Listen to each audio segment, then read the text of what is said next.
geçti de söyledi inçeğin sol geçen günlerin en sonu dilberim Seysemem bilmedim aşkımın ölçüğün Men yakan oduma ödümüm yansın O söyle özün yakar başında durma geçer Köyün boğun min bolsam gedek sana da yeter O söyle özün yakar başında durma geçer Köyün boğun min bolsam gedek sana da yeter Kanı kanı sözüne ne dilberim söyle Kara kara gözüm yaşa dolu Bağlarıp kayba Sonra versem söyleyebilmem Dillerin ya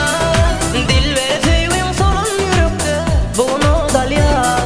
Kanı kanı sözüne me bollu Dilberim söyle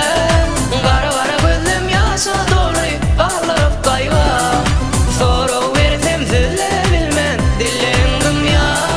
Dilberi söyleyeyim solun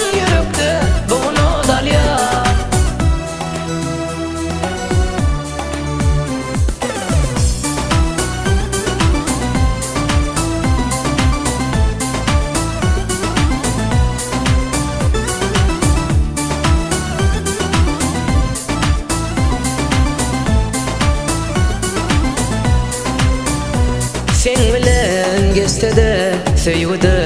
inçeğin sol geçen günlerin en sonu dilberim Seysemem bilmedim aşkımın ölçüğün Men yakan oduma ödümüm yansın O söyle özün yakar başında durma geçer Köyün boğun